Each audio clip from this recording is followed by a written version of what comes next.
BNN berhasil mengungkap sindikat pengedar dan peracik narkoba di kawasan Jakarta Utara.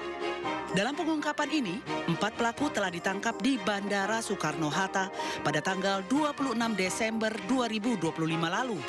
Berdasarkan investigasi BNN, 4 pelaku juga diketahui meracik dan membuat narkoba di salah satu unit apartemen di Jakarta Utara. Keempat pelaku diketahui menyuntikkan cairan narkotika etomidate ke dalam liquid vape dan minuman berasa yang kemudian dijual dengan harga Rp2 juta per produknya. Olah TKP yang dilakukan oleh para penyidik menemukan ada ribuan bungkus happy water, gitu, termasuk bungkus merek minuman lokal yang dijadikan sebagai penyamaran peredaran daripada happy water. Yang pertama, kemudian yang kedua, penyidik juga menemukan hampir 10.000 cartridge kosong yang siap untuk diisi dari hasil olahan narkotika plus dengan alat injeksi, jadi jarum suntik yang untuk mengisikan cairan narkotika ke cartridge liquid vape itu. Investigasi lanjutan masih terus dilakukan guna mengusut kemungkinan adanya keterlibatan sindikat internasional.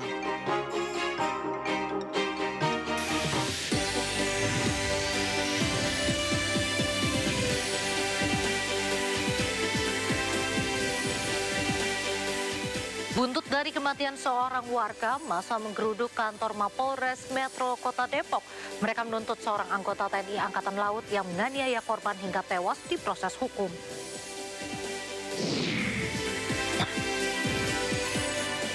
Arogansi mobil pejabat kembali viral usai direkam warga. Di ruas tol Cilandak, mobil bernomor polisi RI 25 nekat menyerobot antrian mobil.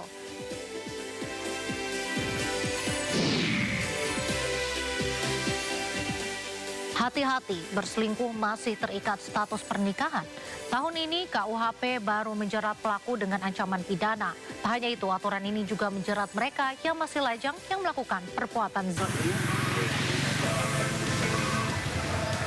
1 unit gudang penyimpanan minyak goreng dan 1 unit rumah di Desa Mompang Julu, Kabupaten Mandaling Natal, Sumatera Utara terbakar pada Selasa siang. Api dan asap pekat terlihat membumbung tinggi di udara dengan cepat melahap 2 bangunan tersebut. Mengingat banyaknya bahan yang mudah terbakar, warga dan petugas kepolisian pun berjibaku memadamkan api dengan alat seadanya. 5 unit pemadam kebakaran pun dikerahkan. 1 orang mengalami luka bakar di beberapa bagian tubuh dan langsung dilarikan ke rumah sakit untuk mendapatkan perawatan medis. Sumber api, Bang, apakah sudah bisa kita tahu, Bang, berasal dari mana, Bang? Sumber api masih dalam proses penyelidikan ya, oleh APH ya, nanti biar mereka ini. Ya, untuk kerugian sendiri, Bang, apakah kira-kira sudah bisa ditaksir?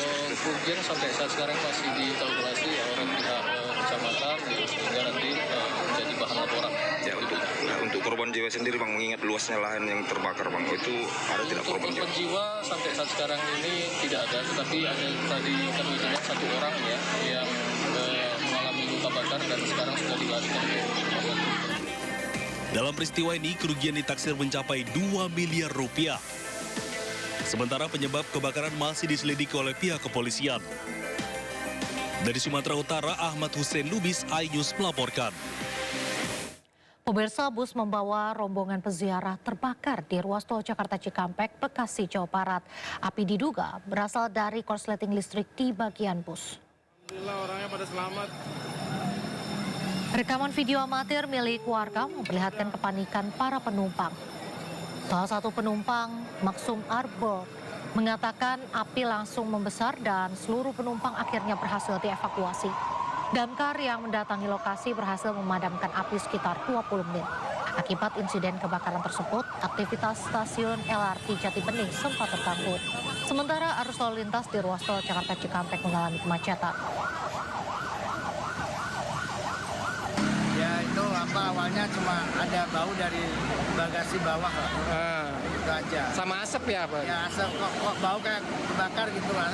Pinggir udah, kemudian anak-anak kita suruh keluar semua, udah kita pastikan aman. Itu asap tambah besar itu aja. Oke. Berarti si supir ini inisiatif meminggirkan kendaraan? Ya. Api langsung membesar begitu keluar Pak Haji? Belum ada. Tapi dia belum ada karena kan tadi itu terlambat kan nggak ada pemadam. Bisa. Oke.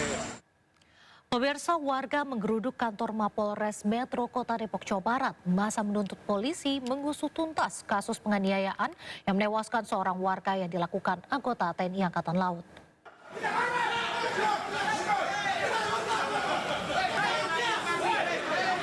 Masa mendatangi kantor polisi Metro Depok untuk menuntut tewasnya seorang pria warga Sukatani Tapos, Kota Depok.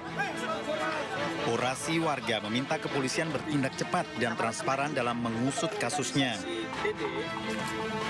Di sini berarti Pak? Sebelumnya 2 warga ditangkap oknum anggota TNI Angkatan Laut di Gang Swadaya Tapos karena diduga melakukan transaksi narkoba. Pelaku diduga menganiaya menggunakan selang hingga korban mengalami luka dan dibawa ke Polsek Cimanggis hari Jumat minggu lalu. Kedua korban dibawa ke Rumah Sakit Bayangkara Makobrimob, 1 orang tewas dan 1 lainnya masih dalam perawatan. Keluarga dan kuasa hukum membantah 2 korban tidak pernah melakukan transaksi narkoba. Polisi masih melakukan pendalaman kasus ini, diduga korban melakukan transaksi narkoba. Saat ini terduga pelaku Serda M tengah menjalani pemeriksaan di Pomal Bungur, Jakarta Pusat. Dari Depok, Jawa Barat, Iyung Rizky, iNews melaporkan. Pemirsa, pegawai cleaning service di RSUD Majalaya, Bandung tewas dibunuh atasannya. Pelaku kesal, korban kerap menghindari saat ditagih bayar utang sebesar 4 juta rupiah.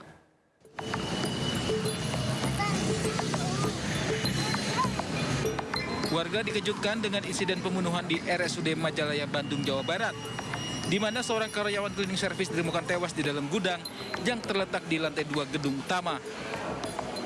Polisi pun melakukan penyelidikan untuk mengetahui penyebab tewasnya korban. Tak berselang lama dari pelaksanaan olah TKP, pelaku Randy alias Sambo yang merupakan kepala cleaning service di rumah sakit tersebut mendatangi Polresta Bandung untuk mengaku sebagai pelaku pembunuhan anak buahnya. Dari pengakuan pelaku mendatangi korban dan menganiaya korban dengan kapak hingga tewas. Pembunuhan dilatar belakangi korban yang kerap menghindar ketika ditagih utang sebesar 4 juta rupiah oleh pelaku. Sementara pihak RSUD menyatakan pelaku dan korban merupakan pegawai pihak ketiga atau outsourcing. Kejadian kemarin itu bukanlah karyawan rumah sakit, tapi petugas dari outsourcing. Ya. Maksudnya itu penyedia jasa yang istilahnya memberikan kalian kerjaan untuk menunjang kegiatan di sakit. Pada yang sama di jam 04.00 WIB diduga pelaku menyerahkan diri ke Polresta Bandung dan inisial R alias S. Maka hasil dari penyelidikan keterangan para saksi di TKP serta barang bukti yang kami temukan betul bahwa yang menyerahkan disebut adalah diduga pelaku. Antara pelaku dan korban saling mengenal. Adapun motif dari pelaku melakukan pembunuhan tersebut, awalnya pelaku menagih hutang sebesar 4 juta rupiah kepada korban, namun korban hanya janji sehingga membuat kesal pelaku. Atas perbuatannya, terduga pelaku dijerat dengan pasal 340 KUHP dengan ancaman hukuman paling lama 20 tahun kurungan penjara. Dari Kabupaten Bandung, Jawa Barat, Yuan Pangestu, iNews melaporkan. Viral, seorang nenek nyaris tewas dianiaya oleh orang tak dikenal di Pasaman, Sumatera Barat. Korban yang terluka parah dibuang pelaku di semak-semak.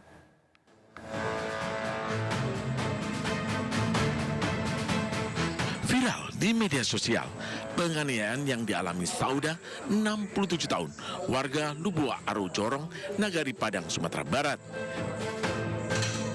Kejadian berawal pada malam hari di sekitar Batang Are Sibinain. Menurut keterangan Iswadi Lubis, anak korban, awalnya korban datang sendirian di lokasi. Dengan berbekal senter sebagai alat penerangan, tiba-tiba korban diserang orang tidak dikenal. Terus dilempari menggunakan batu hingga mengenai wajah korban. Korban terjatuh dan kembali dipukul hingga nyaris meninggal dunia. Selanjutnya, korban dibuang ke semak-semak. Setelah sadar, korban berusaha pulang ke rumah dengan kondisi luka parah.